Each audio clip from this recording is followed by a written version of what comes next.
Muito bem-vindo, tá começando o Boletim Legislativo, o nosso jornal com as principais notícias da Câmara e também aqui de São José. E hoje tem mais um episódio da nossa série de reportagens sobre o Dia Internacional da Mulher.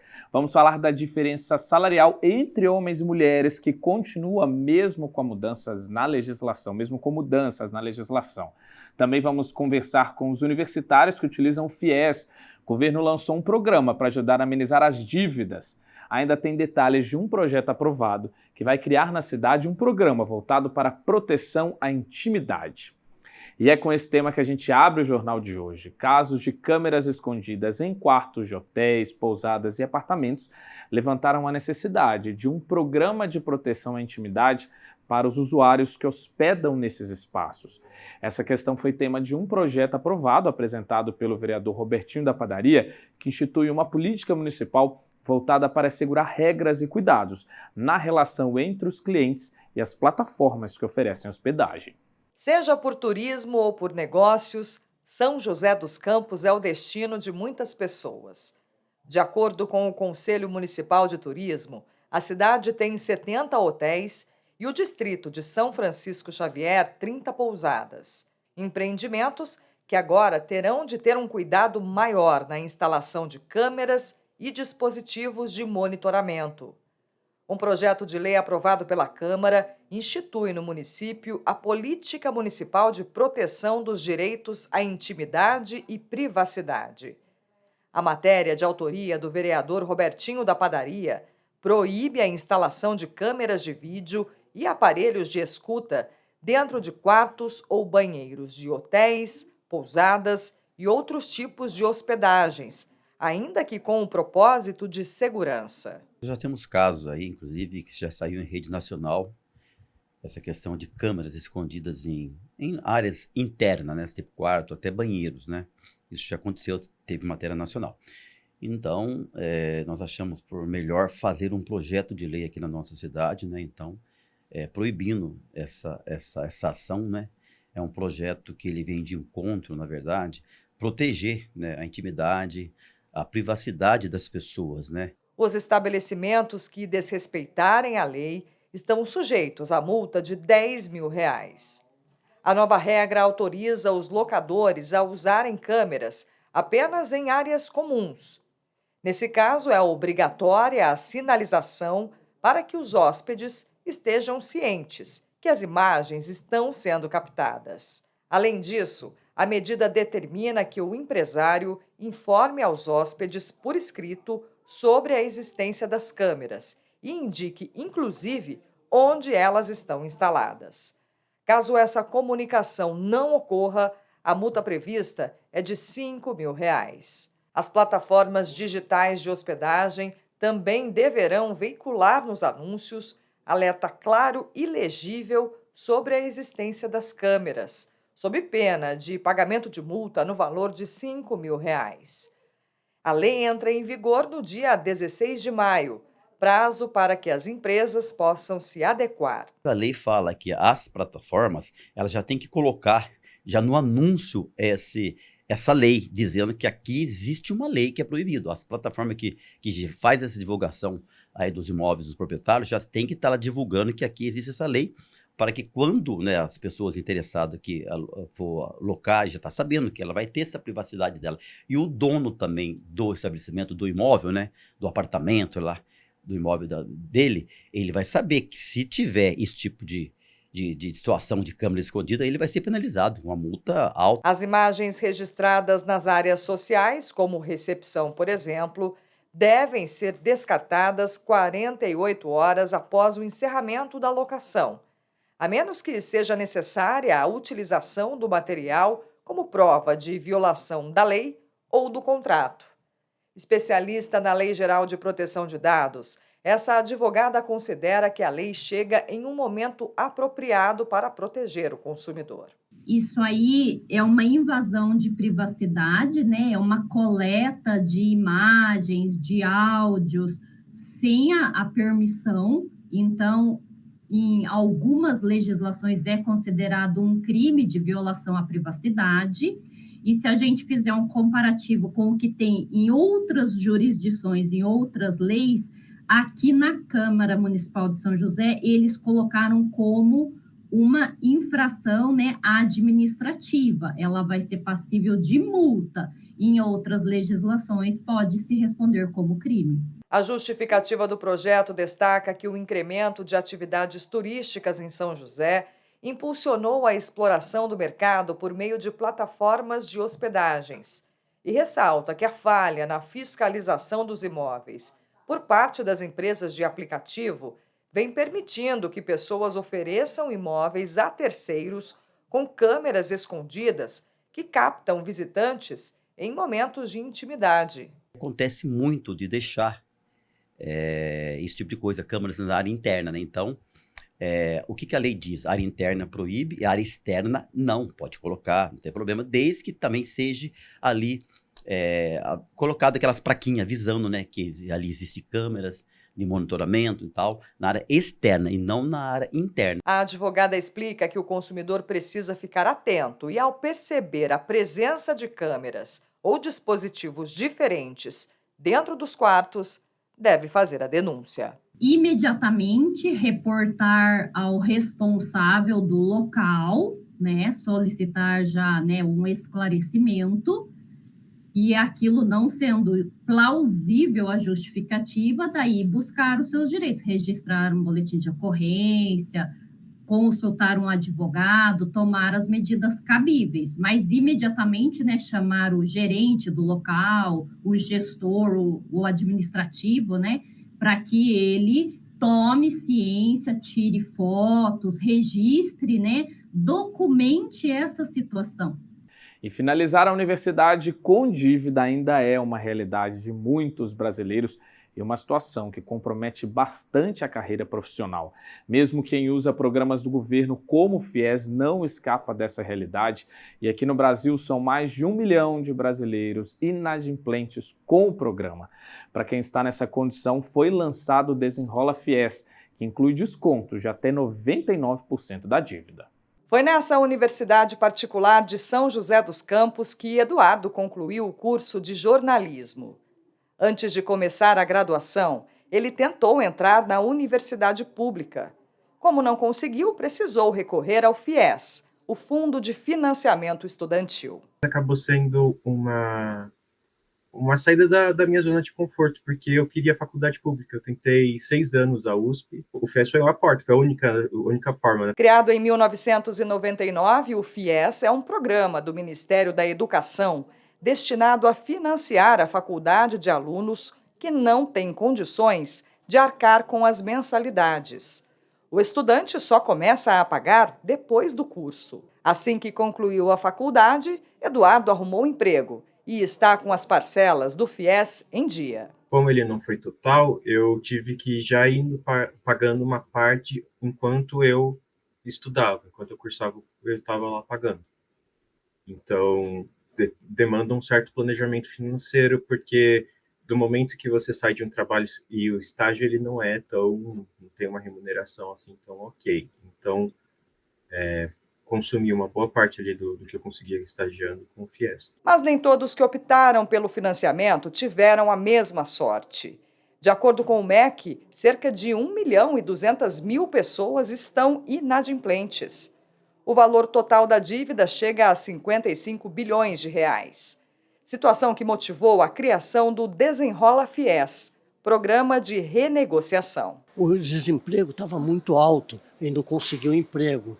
E ainda nós tivemos aí nesse meio, né, a questão da Covid. Então isso foi muito complicado. Então são os motivos. E obviamente falta de planejamento às vezes também acontece. Então motivo, nós temos aí N motivos para que realmente eles deixaram de pagar essa dívida. O desconto que estão dando, quer dizer, estão tirando os juros, o governo está tirando os juros e às vezes está até diminuindo esse principal, a dívida, né?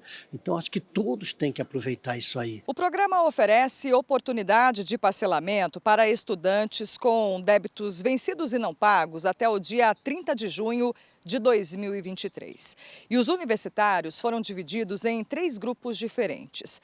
Aqueles com débitos por mais de 90 dias terão 100% de desconto nos juros e multas e poderão parcelar em até 150 vezes.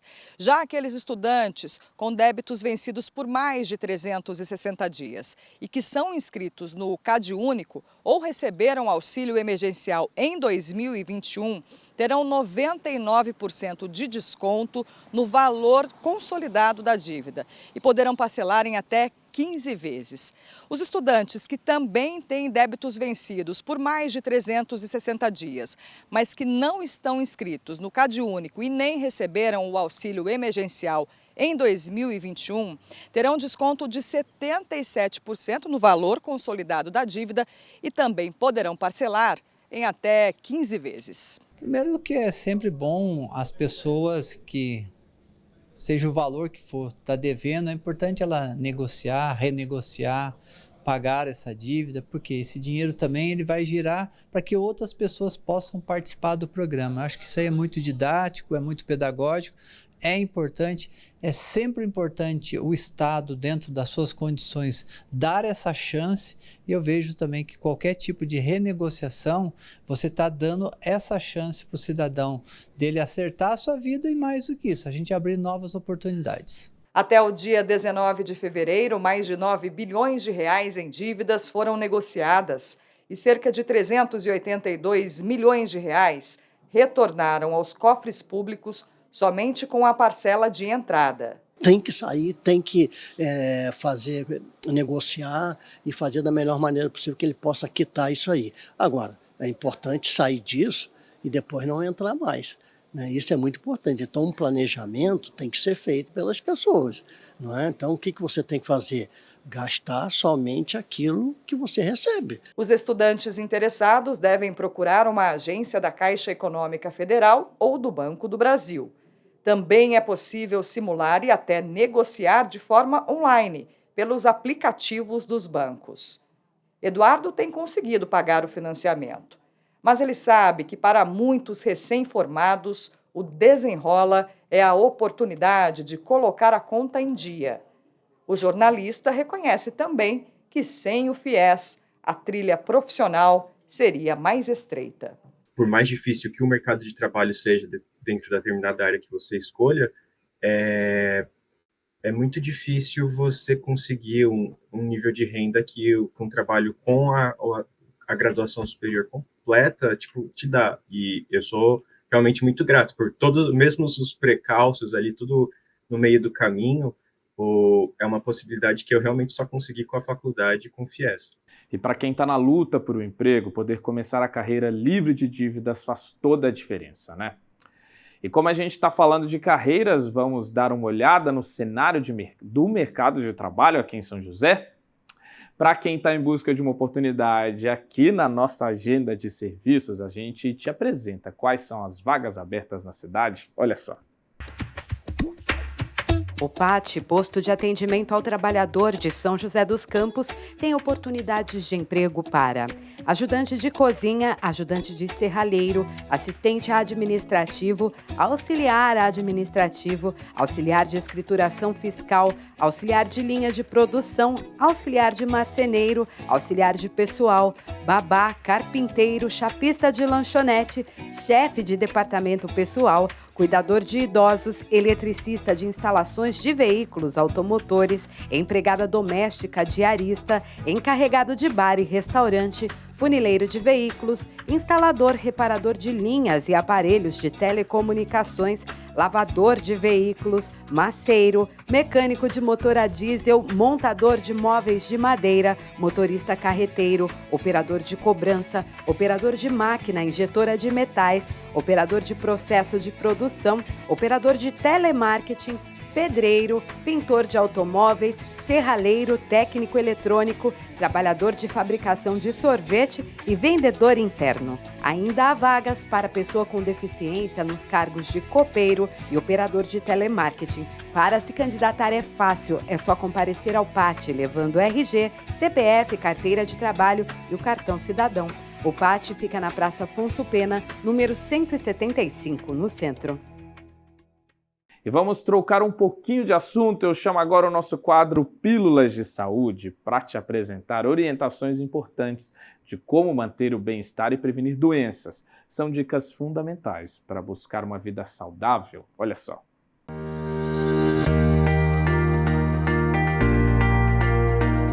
Meu nome é Laís Toledo, sou médica do exercício e do esporte e hoje estou aqui para falar com as pessoas que tiveram aí um privilégio, obviamente, né? Mas assim, um cuidado a mais também de poder trabalhar em casa, principalmente pós-pandemia. Então, o recado hoje é para você que trabalha de home office.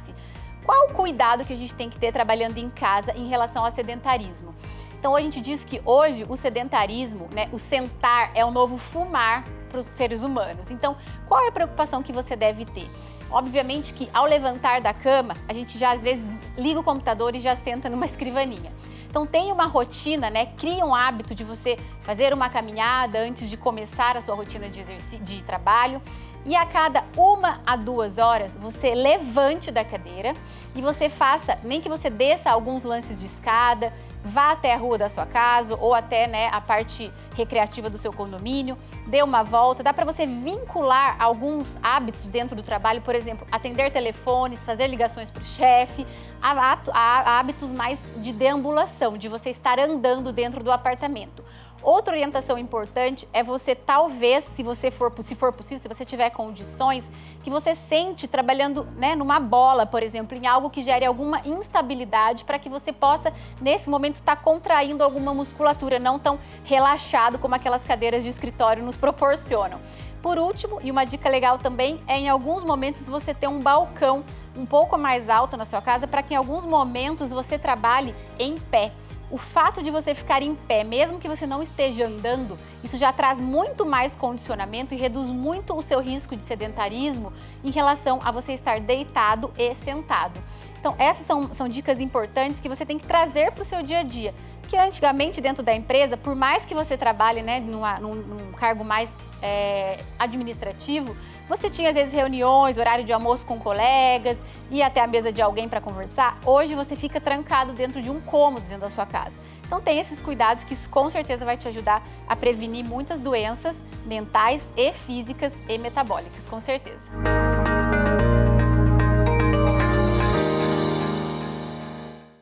E o Dia Internacional da Mulher é nesta sexta-feira e ao longo da semana preparamos reportagens especiais sobre o assunto. Ontem falamos sobre educação financeira e hoje vamos para o assunto do mercado de trabalho.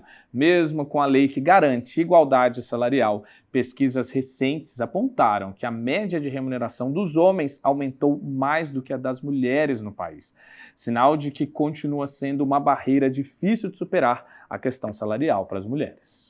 A matemática parece simples. Se um homem e uma mulher trabalham na mesma empresa, têm os mesmos cargos, as mesmas funções e as mesmas habilidades, isso resultaria em 2 salários iguais, certo?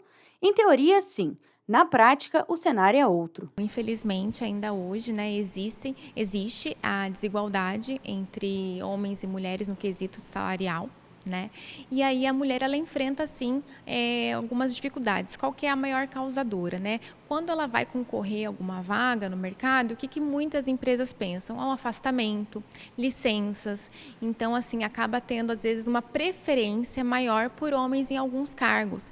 Um levantamento do Cadastro Geral de Empregados e Desempregados, o CAGED, mostra que a diferença na remuneração de homens e mulheres pode chegar a quase 30%. Para exemplificar em números, a média salarial das mulheres é de R$ 3.570, enquanto a dos homens chega a R$ 5.052.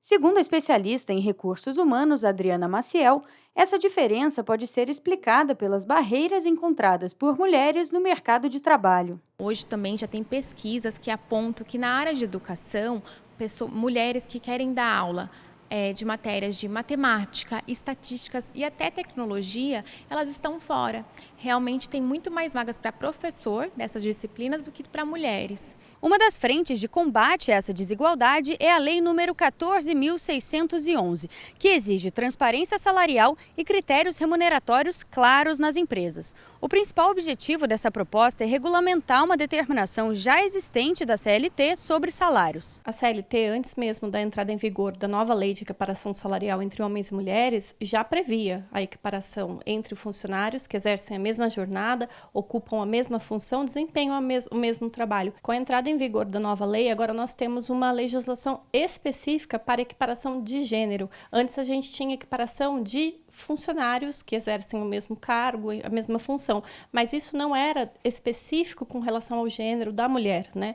Com a entrada da nova lei, agora mulheres que desempenham as mesmas funções e têm a mesma carga de trabalho, a mesma jornada, elas têm direito, por lei, a receber o mesmo valor. A lei prevê punição administrativa para empresas que não cumprirem as obrigatoriedades da matéria. A fiscalização é responsabilidade do Ministério do Trabalho, mas denúncias anônimas ou não também podem ser feitas para colaborar com esse controle. Existe um canal de denúncias específico para esse tema dentro do aplicativo da CTPS Digital, então qualquer pessoa pode acessar pelo aplicativo, entra lá, vai ter um canal de denúncias. Essa denúncia ela é recebida imediatamente no Ministério do Trabalho e Emprego e a partir daí todo o mecanismo estatal vai agir para investigar e averiguar se aquilo está realmente ocorrendo.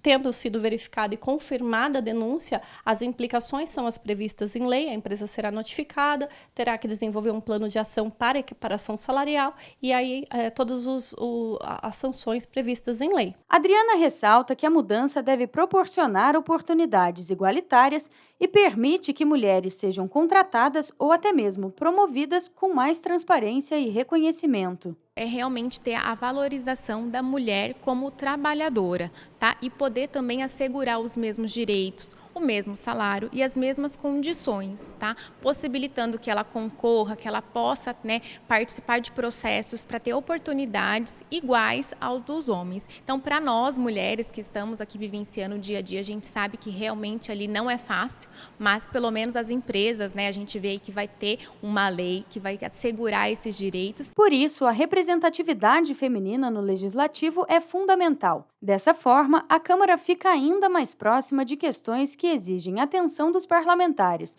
como a desigualdade salarial. E essa proximidade garante que demandas sejam acolhidas e atendidas. É extremamente importante termos mulheres nos espaços de poder, principalmente pela representatividade, né? Uma mulher sabe o que a outra mulher necessita, melhor do que qualquer outra pessoa. A gente sabe das nossas necessidades. E você ter uma representante que luta por isso é de fato, a melhor coisa. Então, a gente precisa ampliar esse número, na verdade, né? Precisa os espaços de poder ser também tomados pelas mulheres. Não é fácil, mas precisa ampliar o número de mulheres na política e em outros espaços. Existe a lei, existe os direitos, existe a divulgação, mas infelizmente a gente não vê muito os resultados. Podemos denunciar, né? Mandar para o Ministério Público, mas eu acho que tem a Defensoria, tem o Ministério Público, mas existe a fragilidade, que é a perda do emprego. As pessoas preferem ganhar menos do que não ganhar nada. Essa aí é o grande problema. O grande problema é a consciência mesmo, a transparência, a pessoa, do empregador, querer fazer justiça e cumprir a lei. E com certeza políticas públicas podem ajudar a mudar essa realidade e um caminho está na fiscalização. Neste ano, o governo determinou que empresas com mais de 100 funcionários entregassem um relatório de transparência salarial para apurar possíveis discrepâncias nos salários de homens e mulheres. O material vai ajudar a compor até mesmo um relatório sobre a desigualdade de gênero no país, para ajudar a pensar políticas públicas. E quem explica melhor para a gente sobre essa ferramenta, a importância dela, é o repórter Marvin Pinho. Marvin, importante esse primeiro passo, né? Guerra, boa tarde para você, boa tarde a todos que acompanham o boletim. É isso mesmo, o relatório referente ao primeiro semestre de 2024 foi entregue recentemente, mas a gente aproveita a oportunidade para explicar aí os critérios, como funciona esse processo, já pensando no segundo semestre do relatório que deverá ser entregue em setembro. Sobre isso, eu converso agora com o advogado trabalhista Rodrigo Perrone. Rodrigo, muito obrigado pela entrevista. Primeiro de tudo, quais informações devem constar nesse relatório, né? Esse relatório, primeiramente, deve ser só para empresas com acima de 100 colaboradores. Eles devem constar critérios referentes ao sexo, ao valor salarial pago a cada colaborador, bem como informações relativas à qualificação profissional, ao tempo de serviço prestado perante a empresa, às funções realizadas e as diferenças salariais entre homens e mulheres, a quantidade de empregados do sexo masculino e do sexo feminino que cada empresa possui. Tudo para que as pessoas, né, na verdade, para que possa ser avaliado ali os critérios na questão do salário, né, para que haja essa igualdade. E dentro disso, as empresas que não atenderem a esses critérios, foi apresentado o relatório e viu que tem uma falha, o que pode acontecer a partir daí? Pode ser aplicada uma multa de 3% sobre o faturamento da empresa.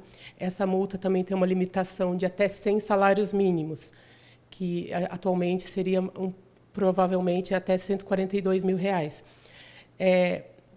Mas ainda também tem uma saída que, quando o relatório não é apresentado ou ele é apresentado com irregularidades, o Ministério do Trabalho e Emprego disponibilizará um prazo de 90 dias para atender essas irregularidades antes de ser aplicadas as multas.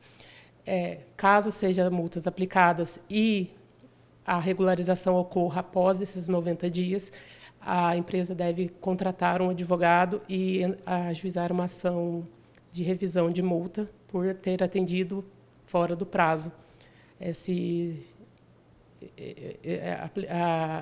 as regularidades exigidas pelo Ministério do Trabalho.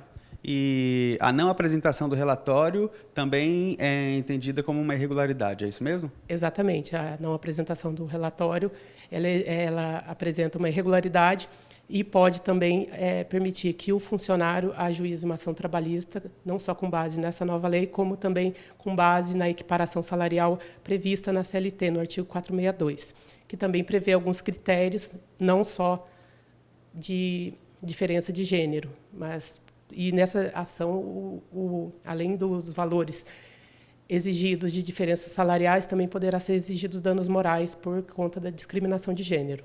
E uma última pergunta, esse relatório, os funcionários, as pessoas vão ter acesso a ele, mas vai ser preservado ali o nome das pessoas, é isso mesmo?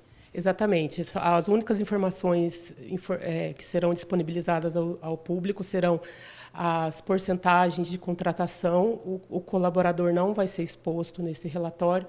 Todas as informações vão ser anonimizadas por conta da LGPD e também para não expor o trabalhador, até porque é perigoso ficar expondo o salário de cada pessoa. E é isso daí. Perfeito. Rodrigo, muito obrigado. Então é isso, Guiar. Só reforçando, são empresas aí com 100 funcionários ou mais, né, que devem apresentar esse relatório, e o próximo, já que é semestral, vai ser em setembro. Volto com você. Muito obrigado, Marvin. E é isso mesmo, pessoal, que esse trabalho inicial possa, de fato, trazer mais ferramentas de controle e fiscalização na busca pela igualdade de gênero no mercado de trabalho e a igualdade salarial. E a gente segue o nosso jornal agora com a nossa previsão do tempo. Vamos saber como ficam as temperaturas na tarde desta terça-feira e também amanhã?